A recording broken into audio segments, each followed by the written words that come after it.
Muy buenas tardes a nuestra afiliación. Bienvenidos a nuestro programa número 13 del Abogado en Casa de Asesoría Legal. Y recordarles que el objetivo que la APSE tiene para este programa es precisamente ofrecerle a usted, afiliado y afiliada, esa formación, esa información fidedigna para que precisamente usted sea entonces una persona empoderada y pueda hacer defensa de sus derechos, de sus posibilidades, de esta plataforma grupal que nos hospeda y nos permite hacer luchas colectivas. Hoy tenemos el gusto de contar con la presencia del licenciado Manuel Hernández Venegas, quien es un experto en derecho laboral y además es asesor legal externo de APSE. También contamos con la presencia de nuestra compañera, la licenciada Iliana Vega, quien es la coordinadora del Departamento Legal y también asesora de nuestra Junta Directiva. Bienvenidos y bienvenida, compañera y compañero, a este programa número 13 de la APSE Sindicato. Vamos a continuar pidiéndole a nuestra afiliación la importancia de que haga sus preguntas, de que haga sus consultas a través de la plataforma, de que comparta precisamente este programa para poder llevar a cada uno de ustedes la información correcta. Hoy tenemos un programa dividido en varias partes. La primera parte es, vamos a hablar con Manuel sobre la consulta una consulta que hizo la APSE a la Corte Interamericana de Derechos Humanos sobre el tema de la libertad sindical. Luego vamos a tener el tema del proyecto 22.081 que habla del 15% del incremento salarial a un sector del empleo público. Posteriormente hablaremos sobre el ajuste salarial del año 2020 y al final vamos a estar respondiendo, como siempre, preguntas de nuestra afiliación sobre diferentes temas muy importantes que han surgido en los últimos días y que tenemos entre ellos pues la entrega de alimentos, la situación de los compañeros reubicados y otros temas que ustedes, nuestra afiliación, nos han hecho llegar hasta acá a través de nuestras plataformas. Hoy estamos en nuestras casas y vamos a dar inicio a el tema con la presencia de Manuel, que nos va a explicar asuntos relacionados con esta consulta que se hizo a la Corte Interamericana de Derechos Humanos. El 3 de julio se conoce la resolución dictada por la Presidencia de la Corte Interamericana de Derechos Humanos sobre la solicitud de opinión consultiva enviada por APSE al fin de que se interpretara el alcance de las obligaciones de los estados bajo el sistema interamericano sobre la relación con otros derechos y aplicación desde una perspectiva de género, hablando de libertad sindical, de conformidad con el artículo 64.1 de la Convención Americana de Derechos Humanos. Y entonces aquí tenemos precisamente a un experto en derecho laboral y quisiera preguntarle, Manuel, gracias por estar aquí, es un placer para nosotros contar con usted. Quisiera preguntarle, ¿a qué obedece precisamente este espacio? Gracias. Adelante. Muy buenas tardes a todas y a todos. Antes de, Nora, de referirme a la consulta, desde luego que lo que quiero es manifestar, porque no se me podría olvidar y no puedo dejar de decirlo, además, es de felicitar a la APSE y a todas las trabajadoras y trabajadores afiliados a este importante sindicato, darles mi felicitación porque precisamente este sindicato está de manteles largos, y de manteles muy largos, ¿verdad?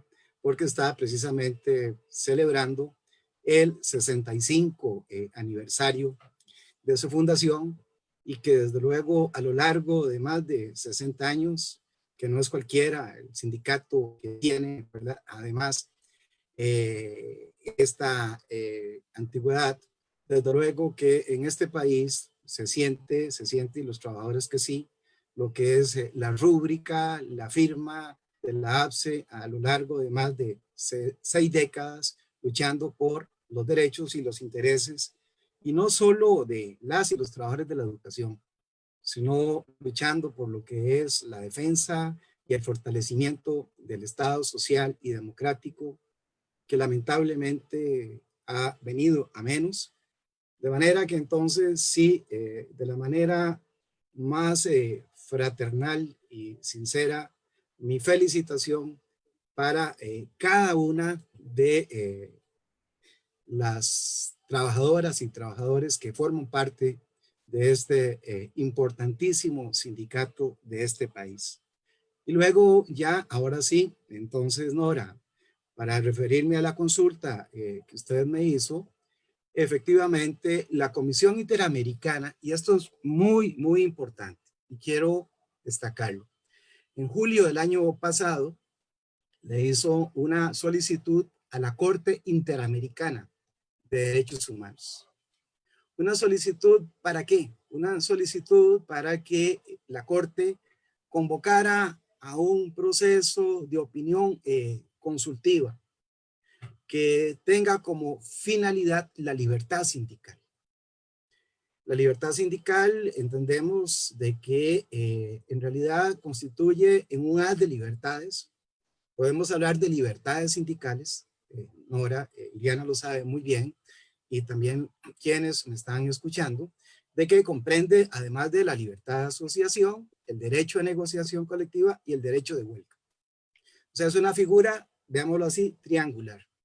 Cuando se toca cualquiera de estas libertades, se está tocando en su conjunto la libertad sindical, y entonces la solicitud que le hace la Comisión a la Corte Interamericana es de que convoque con la finalidad de que la Corte Interamericana determine cuáles son las obligaciones específicas que se derivan de la Convención Americana sobre Derechos Humanos y de los tratados internacionales, incluidos los convenios de la Organización Internacional del Trabajo, acerca de lo que son los derechos y la protección de la libertad sindical. Es decir, es un proceso donde la Comisión está solicitando a la Corte que interprete, la Corte en este proceso, que es el que ya empezó, cuáles son las obligaciones específicas que tienen cada uno de los países en materia de libertad sindical. Ahora, lo que usted me preguntaba, Nora,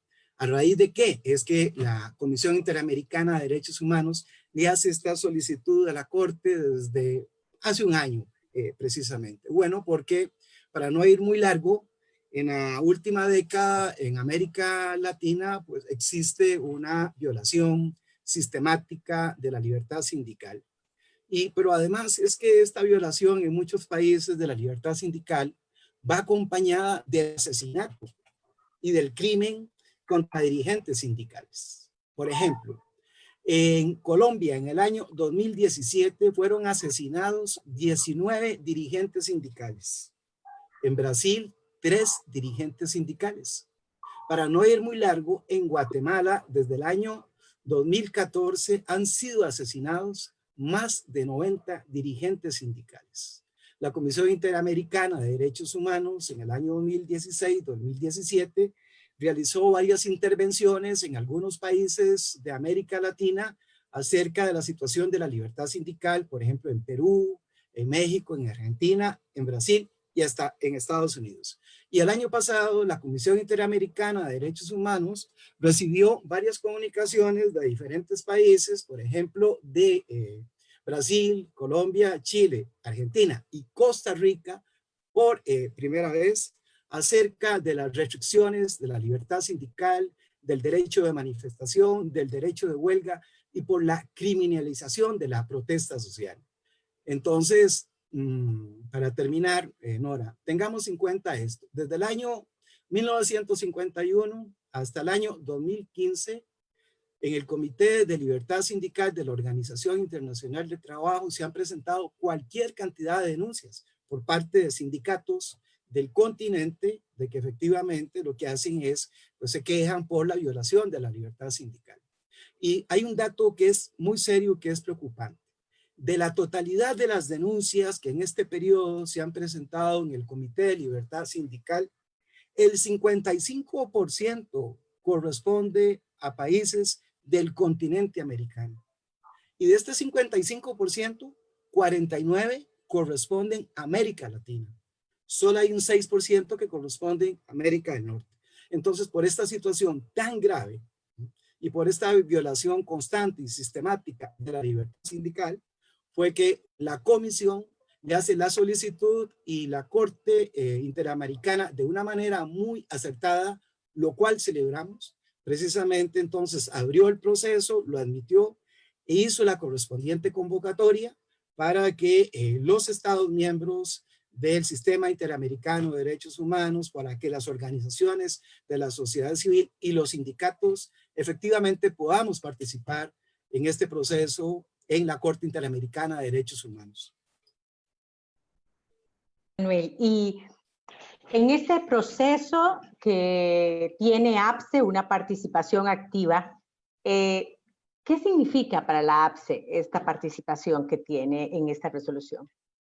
Lo que quiero es precisar de cuál es el objeto de este proceso. El objeto de este proceso es que la Corte interprete, como ya lo dije, cuáles son las obligaciones específicas que tienen cada uno de los Estados miembros en materia de protección de la libertad sindical.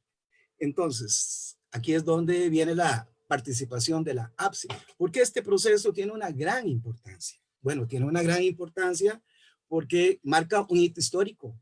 Porque miren, les voy a decir lo siguiente.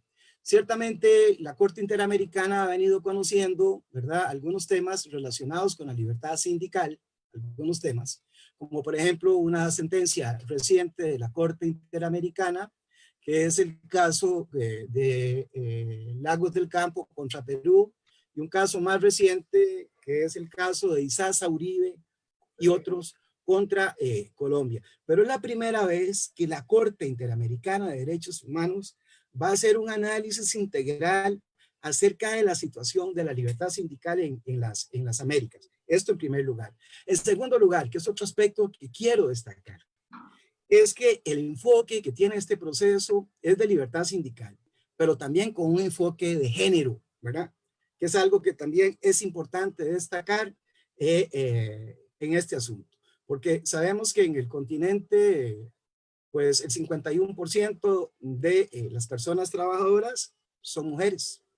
Pero ¿qué es lo que pasa? Que solo el 38% de los ingresos monetarios lo reciben las mujeres. Es decir, hay una brecha salarial entre los ingresos que reciben los hombres y reciben las mujeres, y precisamente a través de la participación sindical se pueden reducir estas brechas salariales. Y también muy importante decir que este proceso ahora tiene importancia más que nunca. ¿A raíz de qué? A raíz de la pandemia. Porque precisamente se han venido a raíz de la pandemia fortaleciendo modelos autoritarios en América Latina, y desde luego que Costa Rica no es la excepción, lamentablemente. Entonces, ¿qué puede ocurrir de que efectivamente todavía exista un deterioro mayor de la libertad sindical?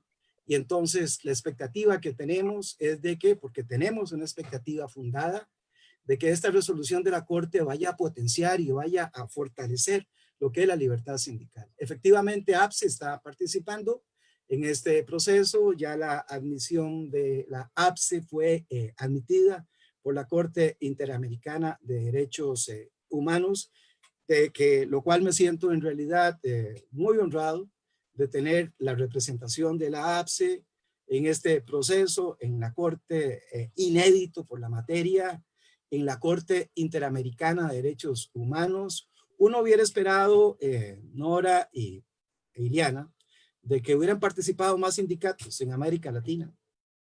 Desafortunadamente no son muchos, porque si acaso son 6 sindicatos que están participando en este proceso.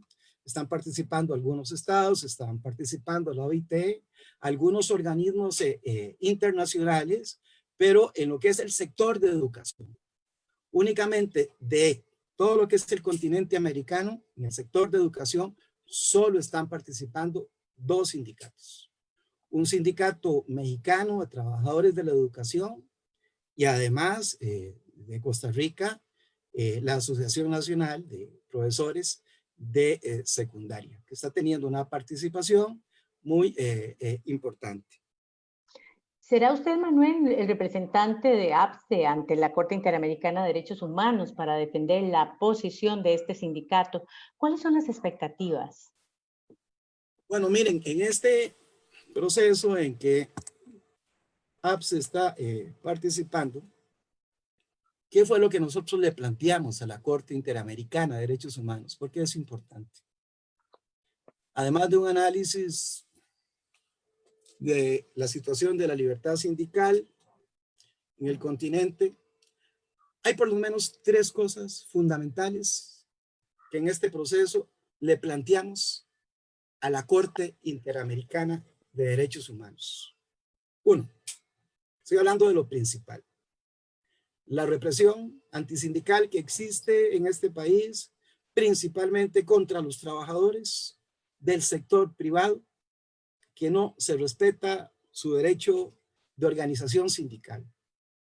En segundo lugar, la APSE está informándole a la Corte Interamericana de Derechos Humanos todas las restricciones que se han venido imponiendo en seguidilla una tras otra en contra de lo que es el derecho de negociación colectiva, y estamos precisamente informando y destacando en este proceso de que la promulgación de la Ley de Fortalecimiento de las Finanzas Públicas número 9635 efectivamente viene a menoscabar el derecho de negociación colectiva.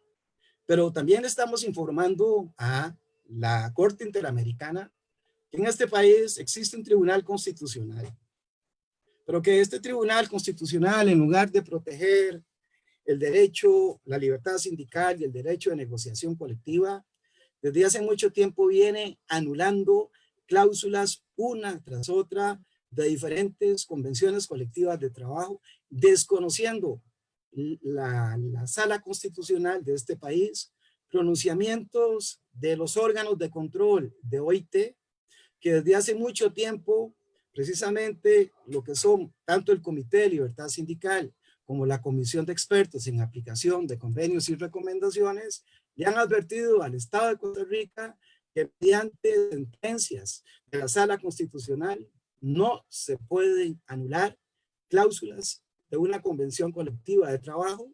No obstante, estos pronunciamientos, que son cualquier cantidad de pronunciamientos, más de 10 pronunciamientos de los órganos de control de la OIT, han sido inadvertidos por el Estado de Costa Rica, por la Sala Constitucional, y le estamos entonces insistiendo a la Corte Interamericana de Derechos Humanos para que le haga una advertencia al gobierno de Costa Rica de que mediante sentencias de la Sala Constitucional no se pueden anular cláusulas de una convención colectiva.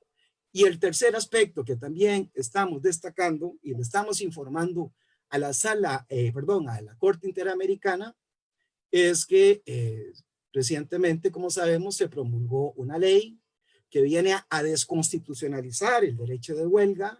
Es una ley regresiva absolutamente, que entre otras cosas, por ejemplo, viene a establecer una limitación a lo que es la duración de la huelga contra políticas públicas, y además también estamos destacando de que esta ley, que es una ley como se ha denominado antihuelgas, porque efectivamente así es y porque viene a condenar lo que es la protesta social.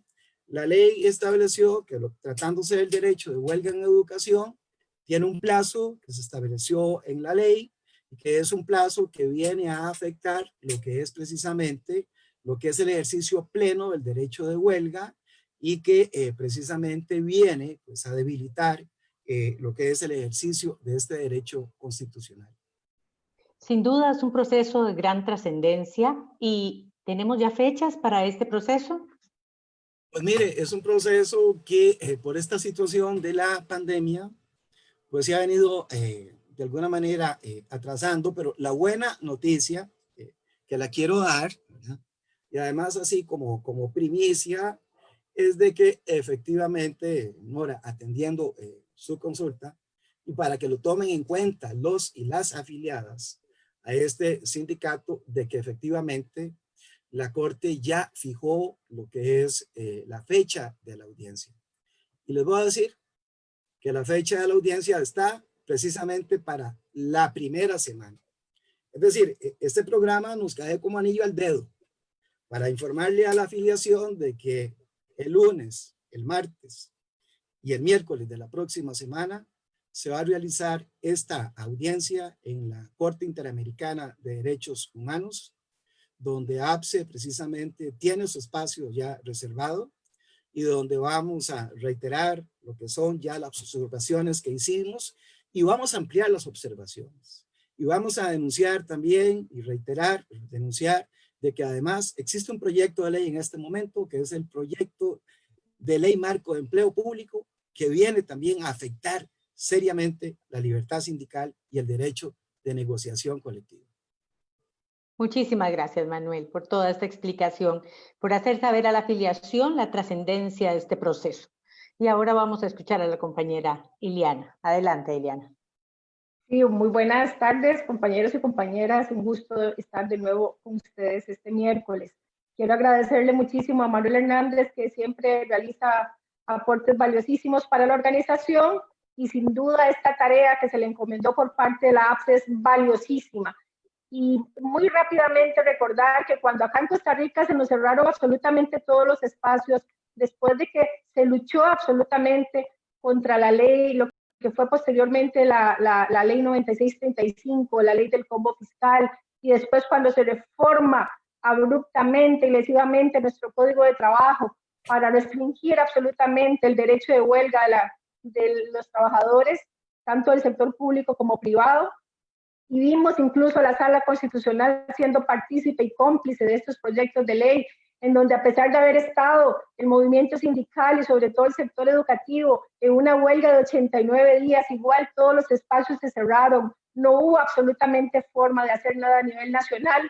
Ahí es donde se aprovecha, se aprovecha este momento tan oportuno de que la Corte Interamericana de Derechos Humanos abre esa posibilidad de esa opinión consultiva sobre el tema de la libertad sindical, y por eso es que rescato, porque la APSE como organización sindical ha aprovechado este espacio tan valioso para ver si acaso fuera de las esferas del ámbito nacional podemos tener eco en la Corte Interamericana de Derechos Humanos, cuyos fallos sabemos que son vinculantes, y entonces para la APSE es sumamente importante ser partícipe de este proceso consultivo, y además recordar que estamos hablando de la Corte Interamericana de Derechos Humanos, que es un órgano principal y autónomo de la Organización de Estados Americanos, encargado ni más ni menos de la promoción y protección de los derechos humanos en el continente americano, y que sirve como órgano consultivo en esa materia. La APSE está ahí presente en este proceso de opinión consultiva, y vamos a estar sin duda alguna muy bien representados por el compañero Manuel, que sabrá defender absolutamente para toda la clase trabajadora del país el derecho a la libertad sindical y el derecho al ejercicio de la huelga como derecho humano fundamental. Y yo me alegro mucho por eso, y vamos a estarle dando todas las vibras y a seguir absolutamente la audiencia en la que APSE participará a través de nuestro compañero Manuel. Miren, necesito todas las vibras, ¿verdad? Y yo sé que todas las vibras, efectivamente, para asumir esta responsabilidad y de un proceso que en realidad, pues no solamente tiene importancia a nivel nacional, ¿verdad?, sino que tiene a nivel, ¿verdad?, de todo el continente una gran importancia, porque el objetivo es efectivamente, y esta es la expectativa, que para todo el continente se venga a fortalecer y a potenciar lo que es la libertad sindical.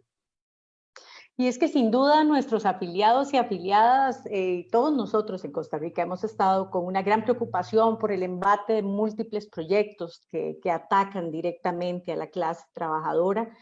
Y bueno, en este momento tenemos el caso del proyecto 22.081, que es ese proyecto que habla de la reducción de la jornada de un 15%, Manuel, y aprovechando que usted está aquí con nosotros, ¿cuál es la problemática salarial que en este momento tienen los funcionarios públicos?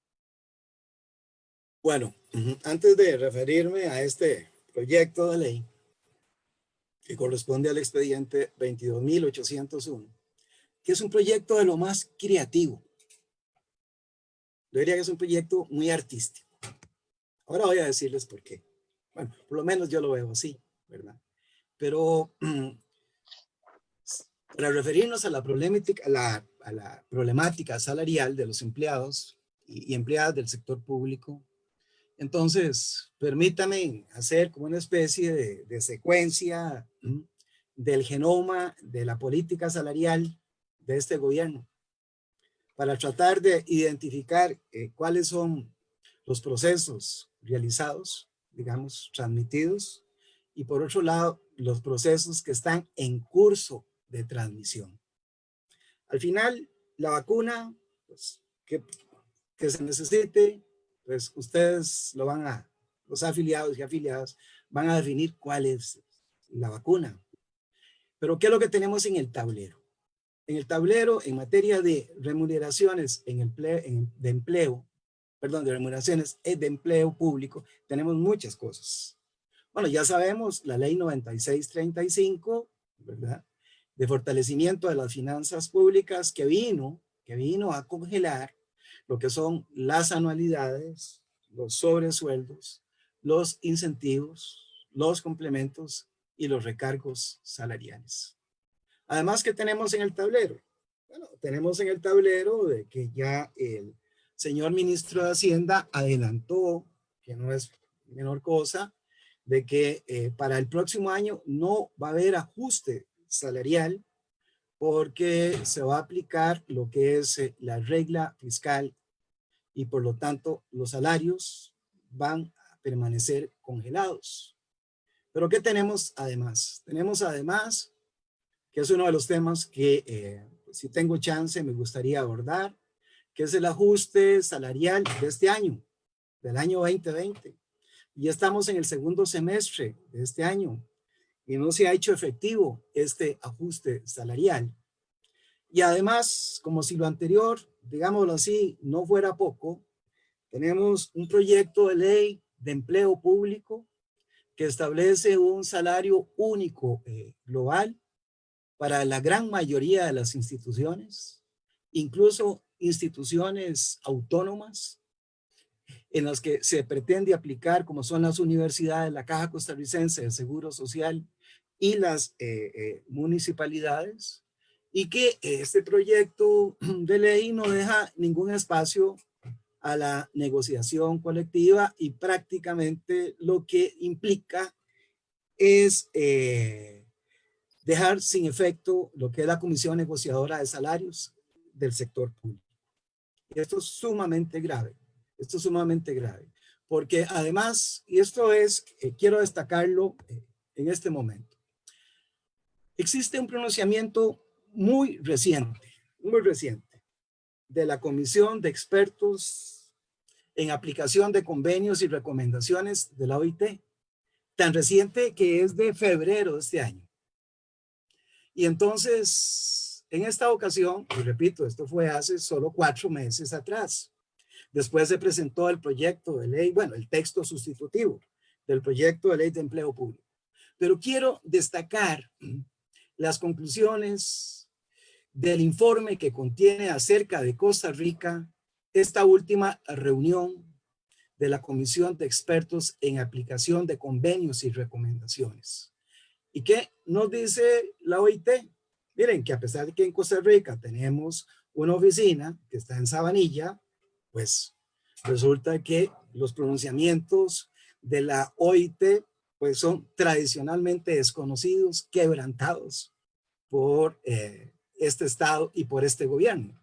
Y en este último informe, repito, es un informe fresquísimo, no tiene más de 5 meses. ¿Qué es lo que nos dice la OIT? Y es una advertencia que le hace al gobierno de Costa Rica. Y cuando la señora ministra de Planificación, asesorada por los expertos de la OCDE y el Banco Mundial, redactaron el proyecto de ley de empleo público, desconocieron, desatendieron absolutamente este pronunciamiento vinculante de la Comisión de Expertos en la aplicación de convenios y recomendaciones. Y para ir rápidamente al contenido o al texto de este informe de la Comisión de Expertos, que yo no creo que la ministra de Planificación no conozca, sobre cuando hace un análisis, la comisión de expertos, sobre el convenio 98, que regula el derecho de sindicación y negociación colectiva, y particularmente el artículo 4 del convenio 98 sobre la negociación colectiva en el sector público, la comisión de expertos destaca lo siguiente. Leo textualmente, muy rápido, nada más, algunos párrafos, porque hay que destacarlo, de este pronunciamiento de la comisión de expertos. Dice, la comisión subraya que desde hace numerosos años viene examinando una serie de obstáculos a la plena aplicación del artículo 4 del convenio colectivo en el sector público de Costa Rica. A este respecto, sigue diciendo la comisión recuerda que todos los trabajadores del sector público que no trabajan en la administración del Estado, y pone algunos ejemplos, la comisión de expertos, por ejemplo, los empleados de empresas públicas, los empleados municipales y los empleados de las entidades descentralizadas, los docentes, lo destaco, los docentes del sector público y el personal del sector de transportes, entre otros, deben gozar del derecho de negociación colectiva. Y termina diciendo, por allá, lo siguiente. El informe, recordando las observaciones anteriores, que son muchas, y que se les ha olvidado, ¿verdad? La comisión confía en que en consulta con las organizaciones sindicales representativas del sector público, el gobierno de Costa Rica tomará las medidas a su alcance para reforzar el derecho de negociación colectiva de los funcionarios públicos. Y termina diciendo, la comisión le pide al gobierno que informe de toda acción al respecto. Este proyecto, y no solo en materia de remuneraciones, sino en los demás componentes del proyecto, desconoce absolutamente de principio a fin este pronunciamiento de la comisión de expertos en la aplicación de convenios y recomendaciones. Entonces, está haciendo y resumiendo esta situación acerca de los salarios de las y los funcionarios públicos. Tenemos que, a merced de algunas leyes, de estos proyectos en aluvión, digámoslo así, de manera emergente, se han presentado en esta coyuntura de la pandemia. Lo que pretenden es que, pues, es aplanar. Ahí tal vez van a ser muy efectivos, ojalá, ¿verdad?, que lo fueran todos en otros aspectos, pero lo que pretenden es aplanar la curva de los salarios. Y lo que pretende precisamente es que, pues ya lo han venido haciendo, ¿verdad? Pues consolidar, digámoslo así, una política fiscal, digámoslo así, del martillo. Pero yo diría que es más del martillo, que es la política fiscal del mazo, ¿verdad? Pues estamos hablando de varias leyes, de varios proyectos de ley, que lo que pretenden precisamente es destruir las remuneraciones de las y los empleados públicos, y entonces lo que pretende es un estancamiento de los salarios de las y de los funcionarios públicos. Y esto es muy grave, realmente es muy grave, ¿verdad? Y con esto, pues, uno dice, bueno, puede tener claro cuál es el genoma de lo que es la política salarial de esta administración. Muchísimas gracias, Manuel. Y te escuchamos, Ileana.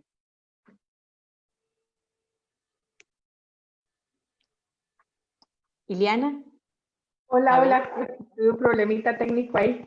Sí, no, sin duda alguna, creo que Manuel, no hay más que agregar ahí, ha quedado absolutamente claro, ¿verdad? La política absolutamente monstruosa que tiene el gobierno de la República de cercenar, en este caso también, ahora las remuneraciones y lesionar absolutamente en ese sentido el derecho a la negociación colectiva. Y ese diagnóstico que hace Manuel y todas esas recomendaciones que hace el Comité de Expertos de la OIT, ojalá que se obligue al gobierno de la República y que podamos eventualmente presentar una queja ante la Organización Internacional del Trabajo, de nuevo por esta violación a los derechos laborales. Muchísimas gracias, Ileana. Y Manuel, quiero decirle que ya en la plataforma tenemos gente diciendo que hay que hacerle porras a usted en esta representación en el proceso. Y nos están No me haciendo la he una... ganado. Ah, bueno, sí, muchas gracias por todas las vibras, que creo que la vamos a necesitar. Y nos hacen una consulta de Turrialba. El señor Francisco Polanco dice que si se va a transmitir, que si hay alguna posibilidad de darle seguimiento a este proceso. Yo creo que sí, yo los puedo estar informando. Tengo que comunicarme con lo que es la Secretaría de la Corte para ver las posibilidades que existen, ¿verdad?, de comunicación, porque va a ser virtual, va a ser virtual. Entonces, existen ahí ciertos mecanismos y dispositivos de acceso, pero yo espero que efectivamente pues pueda tener acceso, ¿verdad? Pues y no solamente pues, los afiliados y afiliadas de APSE, sino pues en general los y las trabajadoras, ¿verdad?, de los diferentes países de América Latina que tendrán mucho interés efectivamente en este proceso y en resultado, ¿verdad?, que pues corresponda al pronunciamiento que tendrá que dictar en su momento la Corte Interamericana de Derechos Humanos. Pero yo lo que hice fue una introducción para referirme a este proyecto de ley. El proyecto de ley de reducción de las jornadas de trabajo. Y como ya dije, es un proyecto de lo más creativo que yo he visto, ¿verdad? Y ya les voy a decir por qué creativo. Bueno, entonces, tratando de hacer un resumen muy apretado de este proyecto de reducción de las jornadas de trabajo, entonces se dice que la finalidad es atender las personas más necesitadas a consecuencia de la pandemia, o con la finalidad de destinar estos recursos a lo que es la atención sanitaria. ¿En qué consiste? Bueno, lo que establece es que las instituciones que están comprendidas en el artículo 26 de la Ley de Salarios de Administración Pública, que son prácticamente todas las instituciones, reducirán de manera obligatoria, imperativa, es decir, no facultativa, un 15% de la jornada de sus trabajadores, desde luego con una reducción proporcional del salario. ¿A qué instituciones se aplica? Bueno, aplica a todas las instituciones, salvo algunas que quedaron excluidas, que son las menos. ¿Y a qué funcionarios se aplica? Aplica a aquellos funcionarios que tienen una remuneración bruta mensual por lo menos de 1,5 millones de colones. ¿Cuáles son los alcances que tiene? ¿A cuántos trabajadores comprende? Comprende a 48,000 trabajadoras y trabajadoras de la administración pública, que más o menos representa un 15% de la planilla del Estado, con lo cual se pretende precisamente obtener un ingreso de unos 130,000 millones de colones, que en definitiva pues se estaría limitando a 90,000 millones de colones si se compensa lo que es la reducción de los ingresos que va a tener la Caja Costarricense de Seguro Social, FODESAP y otras instituciones. En el MEP, este proyecto estaría afectando a 10,120 trabajadores, que equivale más o menos a un 15% de la planilla del Ministerio de Educación Pública. La mayor cantidad de trabajadores que se verían afectados con este proyecto tan creativo, serían efectivamente los trabajadores del MEP, porque pues es una de las instituciones, es la institución más grande del país. ¿Cuáles son las consecuencias? Rápidamente, desde luego que va a afectar la economía, porque va a producir una contracción de la demanda agregada. Además estaría afectando lo que es la disminución de los ingresos por concepto de impuesto de renta, y afectaría lo que son los ingresos de la caja, del IMAS, salvo que en definitiva pues el gobierno le vaya a compensar a estas instituciones los ingresos que van a dejar de recibir. Ahora, Nora, si le parece, le digo cuál es mi opinión acerca de este proyecto. Pues en realidad tiene Sí. un espacio para dar su opinión. Ajá. Bueno, miren, entonces yo que soy abogado, pues hago un análisis desde el punto de vista jurídico. ¿Qué es lo que me corresponde? Zapatero a tu zapato. Bueno, yo sostengo que es un proyecto manifiestamente inconstitucional. Bueno, ¿y por qué manifiestamente inconstitucional? Tal vez no por algunos criterios que por ahí sustentados, desde luego, pues se han externado, sino por otro motivo. Mi opinión es de que el proyecto de ley violenta el principio de razonabilidad y el principio de proporcionalidad, que son principios que han sido desarrollados por la Sala Constitucional. ¿En qué consiste el principio de razonabilidad y el principio de proporcionalidad? La Sala Constitucional lo que ha dicho es que las conductas de las autoridades públicas, ya sea que se materialicen en leyes, como en este caso, que es un proyecto de ley, o actos administrativos de alcance general o de carácter particular, tienen que ajustarse a los principios de razonabilidad, proporcionalidad e igualdad, que son parámetros de constitucionalidad. Estos principios que han sido, digámoslo así, prodigados por la Sala Constitucional, pues tienen su origen en lo que es la doctrina de la Corte Suprema de Justicia de los Estados Unidos, que ha desarrollado el concepto del debido proceso sustantivo, del cual se ha derivado el principio de razonabilidad. Y de acuerdo con esta jurisprudencia de la Sala Constitucional y de la Corte Suprema de Justicia de los Estados Unidos, un acto que venga a limitar un derecho es razonable cuando cumple una triple condición. En primer lugar, que esa medida sea absolutamente necesaria. En tercer lugar, que sea además una medida idónea para satisfacer un fin que sea legítimo y además que sea proporcional. Pero también ha sido en esto la doctrina alemana la que ha venido a identificar o descomponer cuáles son los elementos de la razonabilidad.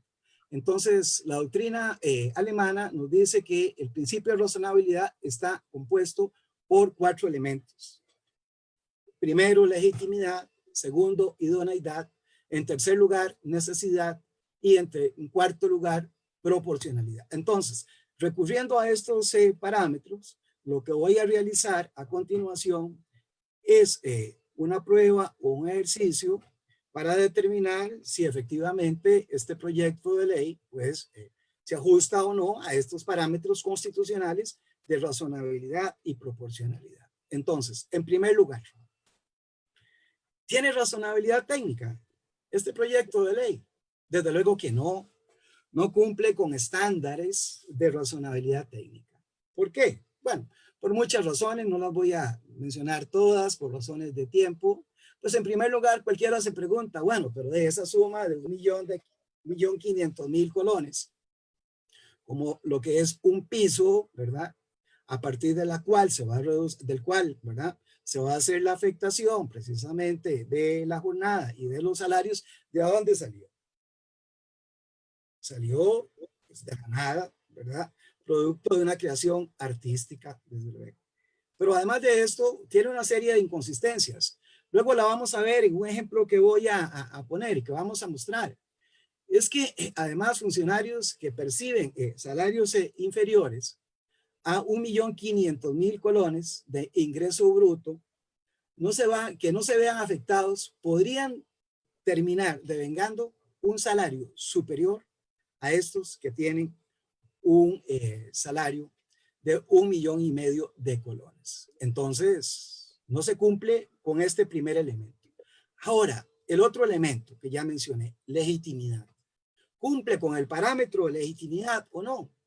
¿Qué se entiende por legitimidad? De acuerdo con la jurisprudencia constitucional, se refiere a que el objetivo que se pretende con un proyecto de ley, por lo menos no debe ser legalmente prohibido. Ahora, ¿cumple con este parámetro? No cumple con el parámetro de legitimidad. ¿Por qué motivos? Básicamente por 3 motivos. Y voy a poner un ejemplo que con esto vamos a entender por qué precisamente no cumple con este parámetro de legitimidad. Este proyecto lo que significa es una afectación del servicio público. Una afectación del servicio público en un 15% de la jornada. Es decir, significa pues un decaimiento de la calidad y de lo que es la función pública. Y les pongo un ejemplo, ¿verdad? Y no me voy a extender porque desde luego que ustedes y los que nos están escuchando y viendo lo van a comprender. En lo que es el Magisterio Nacional, ¿qué va a significar esto? Va a significar entonces, por ejemplo, que los directores de centros educativos que tienen una doble o hasta triple jornada, entonces van a limitar su jornada hasta un 15%. Y entonces, ¿qué? ¿Tendrán que cerrarse los centros educativos? Pregunto yo, ¿verdad? Con ocasión de la reducción de la jornada de trabajo. Y en el caso, digo, de los grupos de estudiantes, ¿qué significa? Entonces, que se van a reducir las lecciones hasta en un 15%, por eso considero que es pues inconstitucional y que no cumple con este parámetro de legitimidad, porque significa una afectación sustancial que no es cualquier cosa de la prestación del servicio público. En segundo lugar, en realidad que se trata de un proyecto de impuesto disfrazado, con lentejuelas, llamo yo, de reducción de la jornada de trabajo. Ahora, pero ¿por qué no lo presentaron como un proyecto de reducción o un proyecto de impuesto? Bueno, no lo presentaron como un proyecto de impuesto porque si lo hubieran presentado así, estarían entonces violentando un principio fundamental en materia tributaria, que es la prohibición de la doble imposición. Y entonces por eso es que se sacan de lo que es el sombrero, este conejo, que en realidad es un artilugio, la reducción de la jornada de trabajo, para justificar entonces lo que es la reducción de el salario de estos trabajadores. Pero además de esto, es un proyecto que violenta un principio de rango constitucional y por eso también es ilegítimo. ¿Cuál principio? El principio de la intangibilidad del patrimonio del trabajador. Recordemos que el salario es un derecho fundamental. Y precisamente la Sala Constitucional, en un voto que quiero señalar, que es el voto 5138-94, leo rápidamente, refiriéndose la Sala Constitucional al salario como derecho fundamental, la Sala nos dice, el salario como remuneración debida al servidor en virtud de una relación estatutaria por los servicios que haya prestado, no solo es una obligación del empleador, sino un derecho constitucionalmente protegido. Y esta protección que establece la Constitución, pues la está violentando este proyecto de ley, pero además de esto, es un proyecto confiscatorio. Nuestra Constitución política establece lo siguiente en el artículo 40, y que posiblemente este artículo de la Constitución no está en el código del Ministerio de Planificación, de los otros ministerios. ¿Qué es lo que dice el artículo 40? Dice, nadie será sometido a tratamientos crueles o degradantes, ni a la pena de confiscación. Efectivamente, esto es una pena, ¿verdad? Confiscatoria, expropiatoria de lo que es el patrimonio de los trabajadores, que normalmente los trabajadores, el único ingreso que tienen es el salario. Pero además, ya para ir cerrando, es un principio, y aquí voy a utilizar unos cuadros que nos van a precisamente a servir para determinar cuáles son los alcances que tiene este proyecto de ley y cuál es la afectación real que produce. El tercer elemento es el elemento de la proporcionalidad. Si un proyecto de ley o una ley no cumple con este parámetro, es inconstitucional. Y aquí tenemos de que este proyecto de ley es irrazonable por los efectos que produce. ¿Cuáles son los efectos? Voy a poner únicamente dos ejemplos de, digámoslo así, de puestos tipos de trabajadores del magisterio que se estarían viendo afectados. No sé, Nora, si tenemos ahí el cuadro para poder ejemplificar. Ya tenemos el cuadro del director de Colegio 1, lo estamos observando. Ah, bueno, está bien. Perfecto. Okay. Entonces, tenemos este ejemplo. Un director de colegio 1 que pertenece al grupo profesional MT5 con 12 anualidades, con 17,5 puntos de carrera profesional, con un sobresueldo de doble jornada.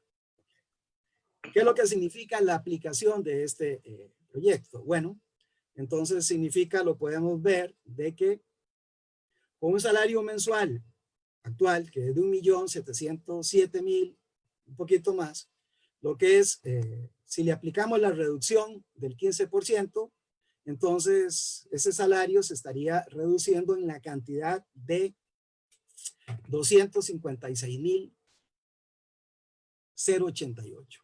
Pero ¿esto qué significa? Esto significa de que en el periodo, que no lo dije, que va a ser el periodo de un año que se va a aplicar esta ley, el acumulado correspondiente nos da una suma de la cantidad de, es que no logro verlo aquí por la pantalla, pero es de 3 millones, si no me equivoco. Ustedes me pueden dar el dato ahí, porque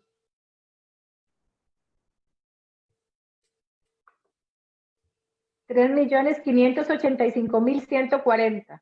ok, entonces esto es la pérdida, ¿verdad?, bruta del salario solo en un año.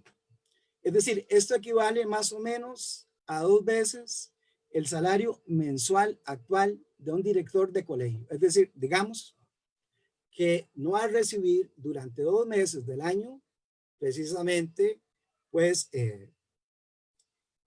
este salario. Ahora, si lo vemos desde el punto de vista ya del salario neto, ¿verdad?, es decir, una vez aplicada la reducción, entonces va a tener la reducción de la jornada, pues una reducción salarial de 92.000, pero que en el periodo de un año, el acumulado correspondiente al salario neto va a ser de 2 millones y resto.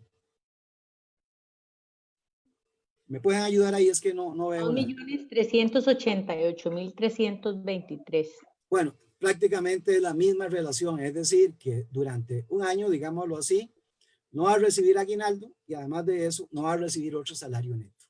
Ahora, podemos ver esto mismo. Bueno, además hay algo muy importante, que la pérdida patrimonial anual va a ser, esto sí lo veo aquí en la pantalla, de 3.300.853, es decir, considerando los aportes patronales.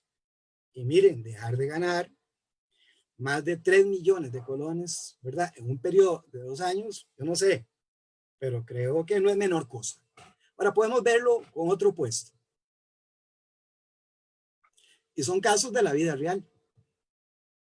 Entonces, el caso de un profesor de enseñanza técnica profesional, tercer y cuarto ciclo, con 15 anualidades, con 25 puntos de carrera profesional y con un sobresueldo de lección de 60 minutos.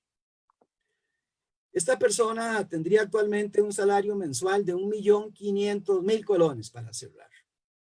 Con la reducción del salario, tendría un salario bruto de 1.277.947. Es decir, una reducción de 225.520 para un total en el año que anda en la cantidad de, ¿ahí me ayudan? Es para ver si están así, por eso les digo, para ver si me ayudan, para ver si están conectadas, que yo sé que así es. Nos da una suma. 3.157.192,21. ¿Cuánto? 3.157.192,21. Sí, es decir, prácticamente una suma equivalente a 2 salarios que no estarían devengando en un periodo de 12 años. Y si nos vamos también al salario neto de este ejemplo, tenemos un salario neto de 1.108.585. Ahí me están siguiendo, ¿verdad?, quienes nos están observando. Con la reducción salarial, pues del 15%, se reduce, se disminuye en 964.000, que significa una reducción salarial mensual de 144.000 y nos da, ¿verdad?, en función del salario neto aplicada la reducción, de lo que es el 15%, una pérdida a lo largo de 12 años, perdón, de un año, de 12 meses, de la cantidad de 2 millones, y ahí también me ayudan. 2 millones, Yo no logro ver el... es 2.103.243,44. Bueno, prácticamente la misma, ¿verdad? La misma proporción, es decir, este profesor de enseñanza técnica profesional dejaría de ganar, ¿verdad?, en función del salario neto prácticamente en 12 meses, 2 meses de salario, para una pérdida de patrimonio anual poco despreciable. Miren, casi 3 millones de colones. Porque ya de alguna manera adelanté al principio para demostrar que efectivamente el proyecto no tiene consistencia técnica. ¿Por qué? Pasemos al otro cuadrito, al otro gráfico.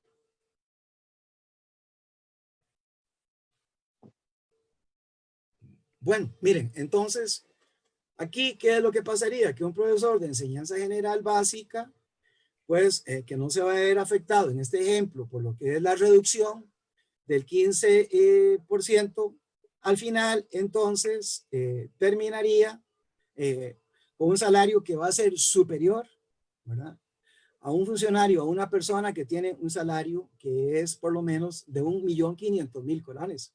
Sí, esto demuestra que el proyecto de ley es muy creativo, pero que no tiene ningún tipo de consistencia técnica. Y para cerrar, habíamos hablado de 4 elementos. El otro elemento, ¿verdad?, para determinar si es razonable o no, es el elemento de, pues, la necesidad. ¿Es necesario esta medida o no? ¿Qué entendemos por necesidad desde el punto de vista constitucional? Bueno, significa que entre varias medidas igualmente aptas para alcanzar un objetivo, debe entonces la autoridad competente elegir, escoger aquella que menos afecte, pues, la esfera jurídica de la persona. En este caso, la medida que menos afecte lo que es el ingreso del trabajador. Y desde luego que existen cualquier cantidad de medidas que no resultarían tan gravosas y que por otra parte, además, podrían tener un impacto mayor en lo que es la obtención de recursos frescos y sanos para enfrentar las exigencias de la emergencia sanitaria. ¿Y a qué me estoy refiriendo? Me estoy refiriendo a una reunión que entendí que hubo la semana pasada de varios economistas con el señor presidente de la República y que propusieron una serie de medidas, como por ejemplo, impuesto a las grandes fortunas, impuesto a las empresas en régimen de zona franca, la eliminación de la exención, algunas exportaciones, y desde luego que estas medidas, pues desde luego son mucho menos gravosas que afectar lo que es reducir la jornada y afectar el 15% de los salarios. Entonces, para terminar, desde el punto de vista constitucional, digámoslo así, es un proyecto sospechosamente sintomático. Un proyecto que si le aplicamos lo que es el test, la prueba de constitucionalidad, yo no tengo la menor duda de que va a salir positivo, altamente positivo. Entonces, es un proyecto que ha sido cuestionado incluso por algunos, partidos que han hecho en otros proyectos y leyes mancuerna con el gobierno, y que algunos de estos partidos se han comprometido a mejorarlo por aquí y por allá, pero en definitiva vamos a ver cuál va a ser el Frankenstein que nos van a traer, que venga a mejorar este proyecto de ley. Muchísimas gracias, Manuel. Iliana, te escuchamos. Y no, sin duda alguna, conforme lo expone Manuel, está clarísimo que estamos frente a un proyecto de ley que muestra múltiples deficiencias, ¿verdad?, en su conceptualización, operativación, y que sin duda alguna tiene una serie de vicios de legalidad y de constitucionalidad también. Pero además, nada más finalizando, porque sabemos que el tiempo es oro, sin duda alguna la reducción de la jornada y del salario de un 15% para los trabajadores del sector público, evidentemente es un tributo, un impuesto disfrazado ¿Y por qué lo están haciendo así? ¿Por qué no se les ocurrió también establecer para ayudar a la democratización del costo fiscal de la propuesta, grabar también las utilidades de las empresas, de las sociedades, que son también personas jurídicas? ¿Por qué solo se pensó en grabar y despojar patrimonialmente a los trabajadores de su salario? ¿Y por qué no se está tocando a esas empresas que tienen ingresos exorbitantes y que también en este periodo de pandemia podían haber contribuido solidariamente con una buena tasa de impuesto a sus utilidades? Únicamente. Gracias, Iliana. Y también agradecer a la afiliación que ha estado permanentemente con nosotros, reconociendo en todo momento el esfuerzo de información, de generación de conciencia, de reflexión sobre la realidad de la coyuntura nacional de los diferentes proyectos, el esfuerzo que está haciendo la APS en todo momento, y reconocer la presencia de compañeros afiliados como Lixni Usaga, como Carlos Santiago Vargas, como Jorge Antonio Chacón, quienes nos han hecho llegar algunas de las consultas que posteriormente vamos a tratar de contestar, porque efectivamente este periodo, agradecerle muchísimo a Manuel la presencia y el apoyo que nos ha dado hoy, valiosísimo para la afiliación conocer de estos proyectos, y vamos entonces a proceder ahora a responder algunas preguntas que tenemos de nuestra afiliación, que son importantes en el proceso y la coyuntura que estamos viviendo en este momento, y que a lo largo de la semana han generado algunas preocupaciones, algunos de los compañeros. Así que, Iliana, te voy a pedir, tengo algunas preguntas para vos, y la primera pregunta dice, ¿cómo procede el cambio de los feriados y su traslado a los lunes, particularmente en el caso de los guardas de seguridad? Y bueno, efectivamente en la Gaceta del sábado 18 de julio sale finalmente publicado la modificación que se hace al artículo 148 del Código de Trabajo, donde efectivamente se trasladan algunos feriados de pago obligatorio para los lunes, para el lunes siguiente, a partir de este año y hasta el año 2024. Entonces, sí me interesa muchísimo, dadas las múltiples consultas que nos han hecho, sobre todo los compañeros agentes de seguridad y auxiliares de vigilancia de los centros educativos, porque, bueno, en el reglamento de servicio de esta clase de puesto se establece claramente en el artículo 37 que el agente de seguridad y vigilancia y los auxiliares tendrán derecho, como regla general, a disfrutar los feriados, los días feriados establecidos por ley.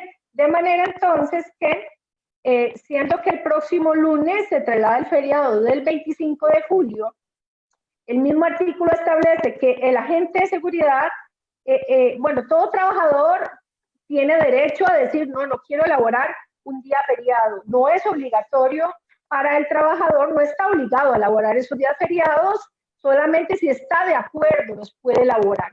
De manera entonces que ustedes, compañeros agentes de seguridad y auxiliares de vigilancia, si ustedes no desean laborar el próximo lunes 29 de julio, que sería un día de feriado o de pago obligatorio doble, pueden manifestarlo previamente a su directora, a la Junta Administrativa, para que se nombre el sustituto de ese día lunes y así subsecuentemente los otros lunes que se han estipulado como feriados. Más sin embargo, también necesito aclararles, porque muchísimos compañeros me han dicho, es que como nosotros laboramos 6 días a la semana y tenemos el 7º día libre, que no necesariamente el día libre es sábado y domingo, sino que puede ser un día entre semana. Muchos compañeros tienen el día libre precisamente el lunes 29. Y entonces, ante esa situación, como el día feriado cae el día de su descanso, pues ese día definitivamente se perdería, no pueden reponer el día feriado, ¿verdad? Entonces, para que les quede muy claro esta situación, y que si usted no lo desea elaborar porque ese día lo elaboraba, debe coordinar con la Junta Administrativa para que la Junta se encargue, como dice el artículo 37 del reglamento, de remunerar ese día como pago doble obligatorio.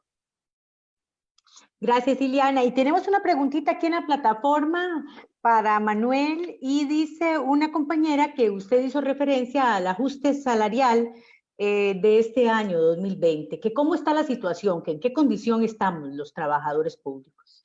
Bueno, tratar de responderla rápidamente. Recuerden que en diciembre del año pasado, pues los sindicatos pactaron un acuerdo con el gobierno de la República de ajuste salarial para todo el año 2020 en el monto de 7.500 colones, complementado con incrementos graduales hasta 8.750 colones. Luego inmediatamente el Poder Ejecutivo promulgó el decreto correspondiente, que es el decreto 42.121 del 17 de diciembre del año pasado, que vino a incorporar este acuerdo y que además es un decreto que rige a partir del 1 de enero. Y el decreto estableció que el ajuste debería haberse hecho efectivo a partir de la segunda quincena de febrero de este año.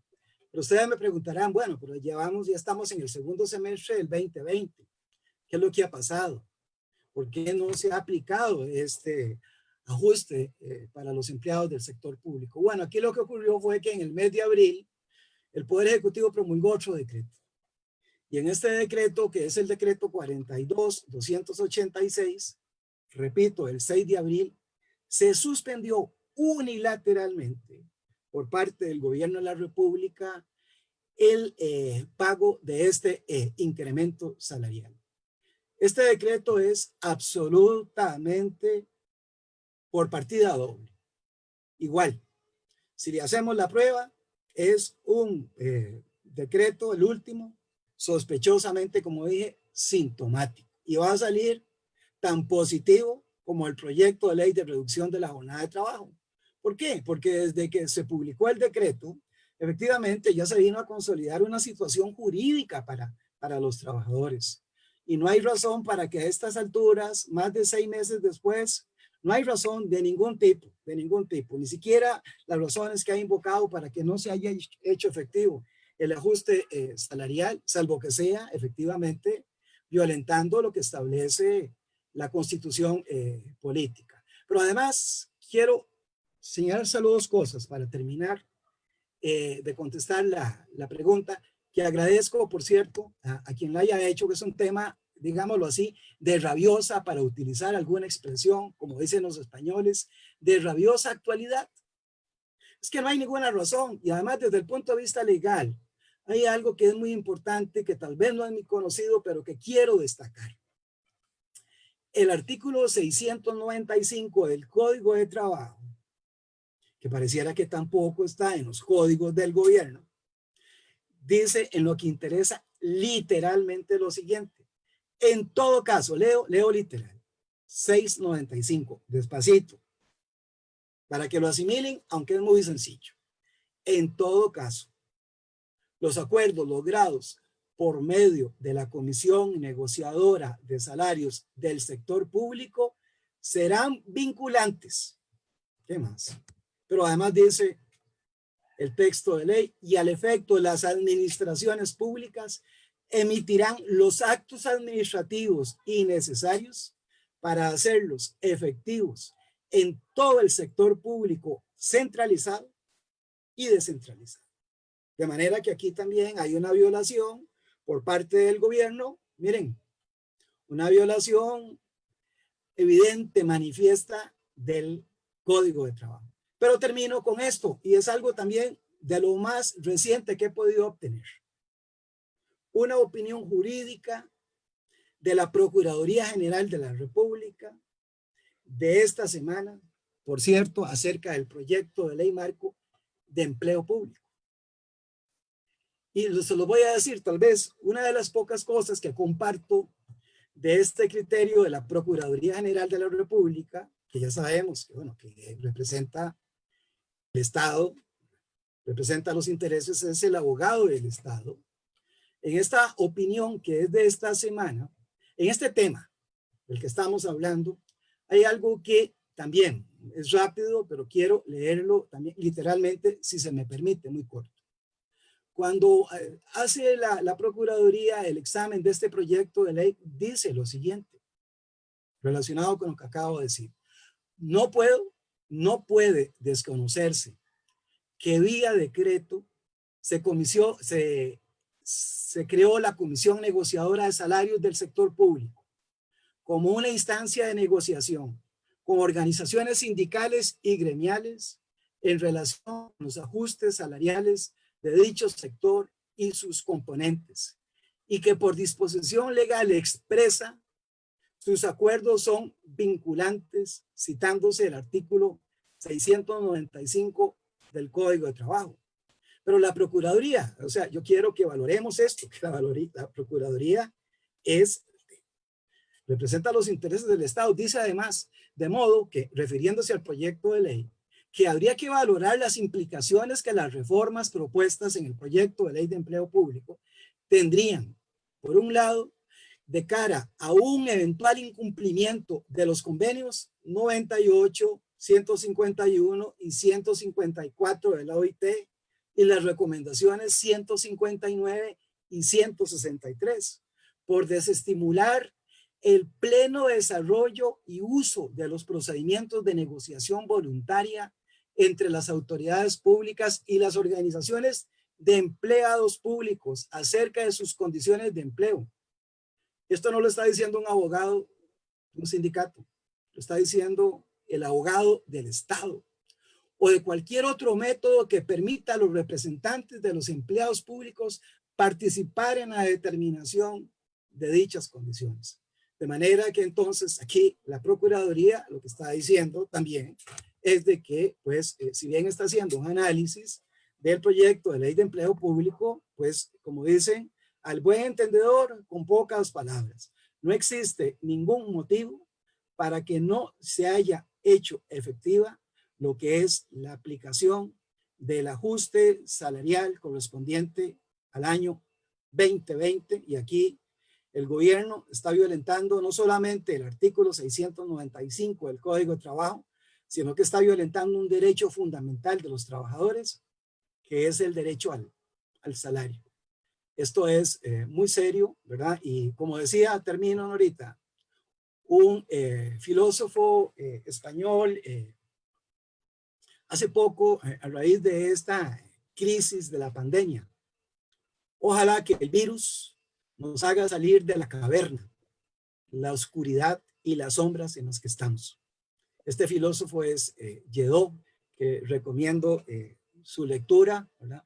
Casi que digamos necesaria en estos tiempos tan difíciles.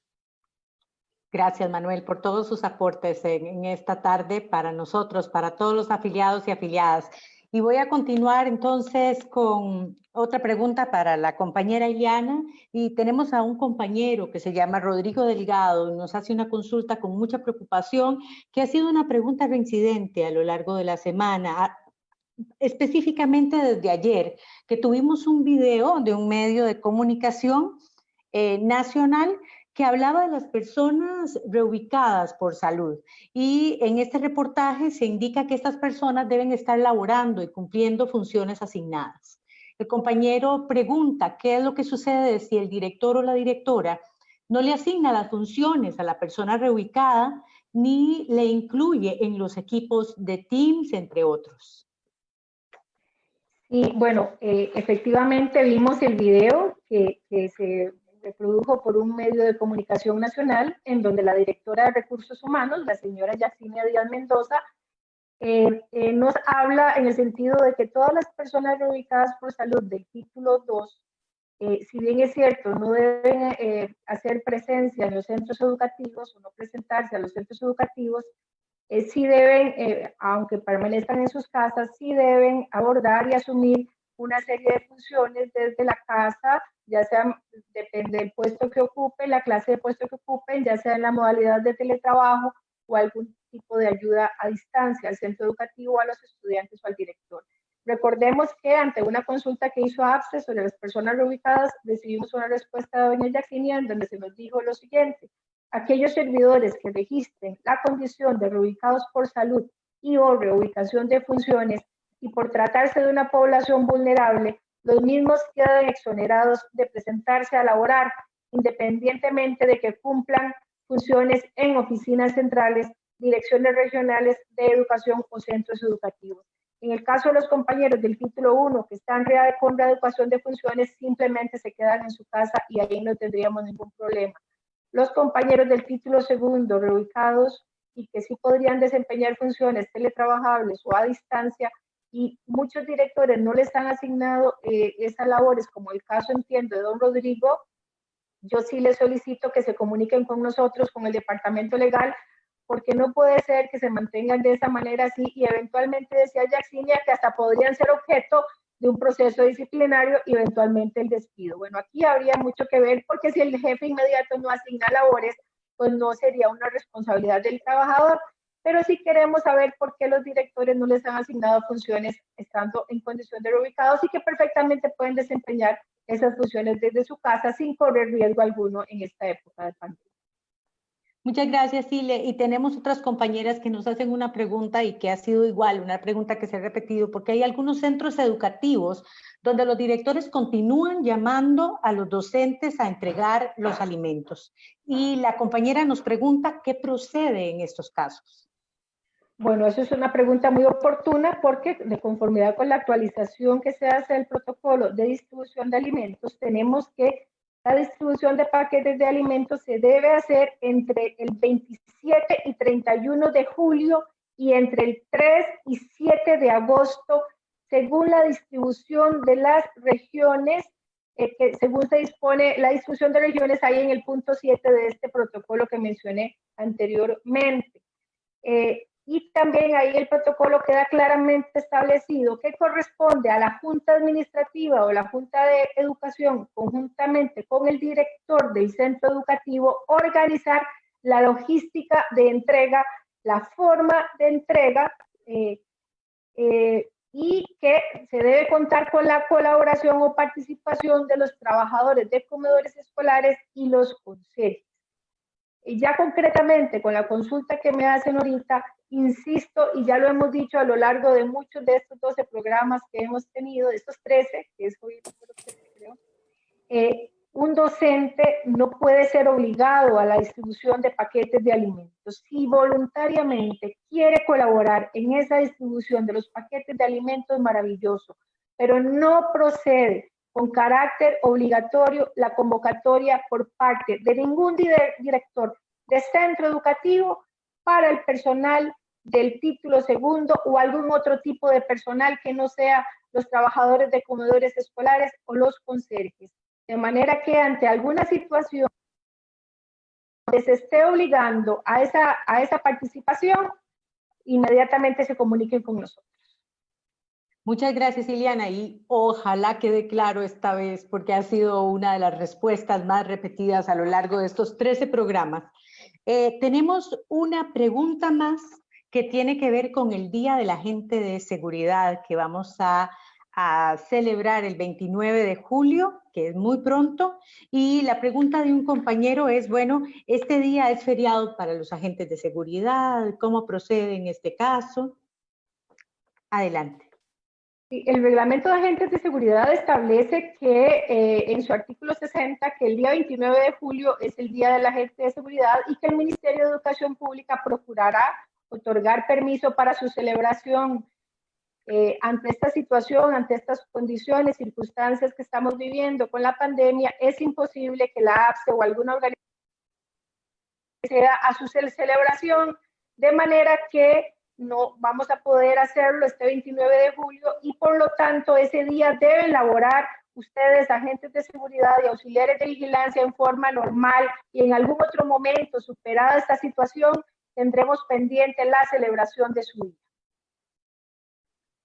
Muchísimas gracias, Ile. Y ahora pues me corresponde hacer la gran invitación para la gran marcha regionalizada vehicular que vamos a tener mañana a partir de las 9 de la mañana.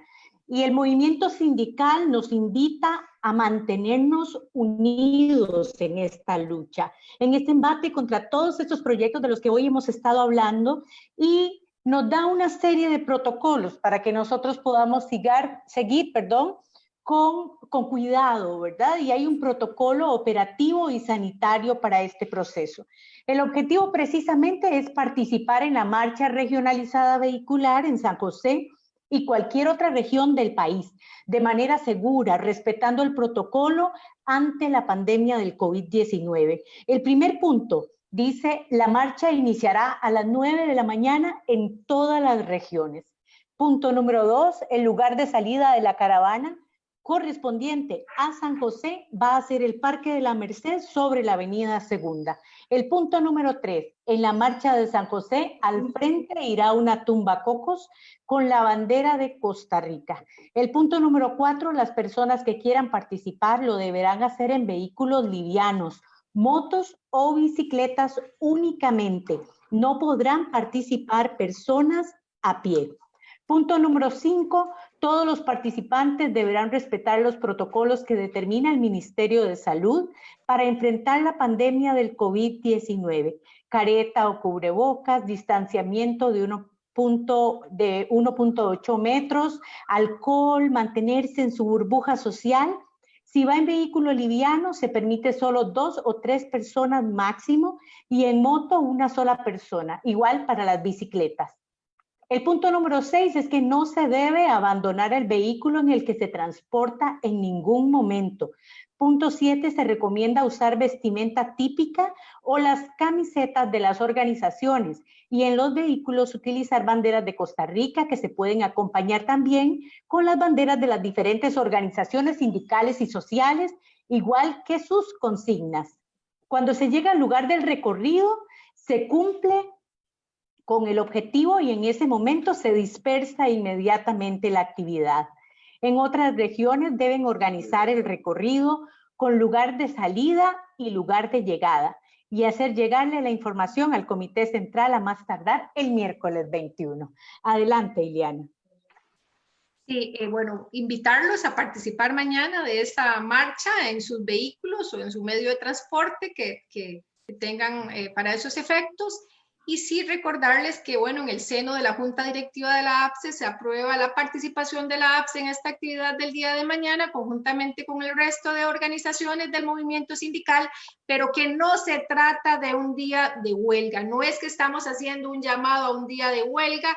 La participación es absolutamente voluntaria, tratando de que participen las personas que no tienen horario ese día, que no vayan a tener algún tipo de problema en ese sentido con el Ministerio de Educación Pública, que tengan disponibilidad de asistir y cualquiera en todo caso que asista, se sostiene la tesis de que se hace absolutamente bajo su propia responsabilidad, o sea, es una responsabilidad personal del que participa. La APSE no va a entregar ninguna justificación por la participación el día de mañana, ni mucho menos.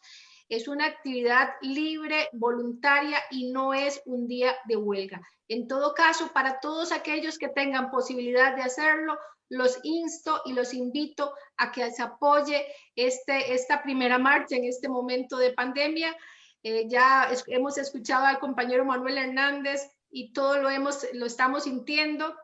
Esta afrenta absoluta al gobierno de la República contra la clase trabajadora, ese desmantelamiento de los derechos laborales, y esto es como decir un despertar. Aquí estamos, no tenemos miedo, nos hacemos presentes en este momento.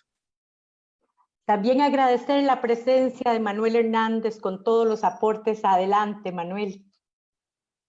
Bueno, un cierre y a propósito de esta actividad que están convocando los sindicatos, quiero decir dos cosas jurídicas, que es lo que me compete a mí. En primer lugar, la declaratoria del estado de emergencia no significa de ninguna manera la suspensión de la libertad sindical. Y en segundo lugar, la libertad sindical no está en cuarentena. Es necesario en este país, más que nunca, fortalecer la democracia, y los sindicatos son elementos esenciales, imprescindibles de la democracia. Una democracia que lamentablemente ha venido a menos y ha venido a menos desde la pandemia. Y lo cierto es que, pues, si falta democracia, pues la democracia se fortalece con más democracia, y precisamente los sindicatos son portadores en cualquier país del mundo civilizado de democracia. Muchísimas gracias. Y sí, invitarlos a ustedes, afiliados y afiliadas, Queremos que nos acompañen, que estemos juntos, estar unidos en este proceso, en esta primera caravana, que no es un acto aislado, es un acto parte de un sistema, de un grupo de manifestaciones para la lucha y la defensa de nuestros derechos. Muchísimas gracias. No olviden ver nuestros programas desde la otra acera, El Buen Vivir, que nos traen información importante del análisis de las coyunturas de nuestra realidad nacional. Agradecer inmensamente a mis dos compañeros de hoy que han hecho grandes aportes indiscutiblemente para toda la afiliación y otras personas más allá de la afiliación que también observan nuestros programas. Muchas gracias, compañeros y compañeras, y buenas tardes. Gracias. Buenas tardes.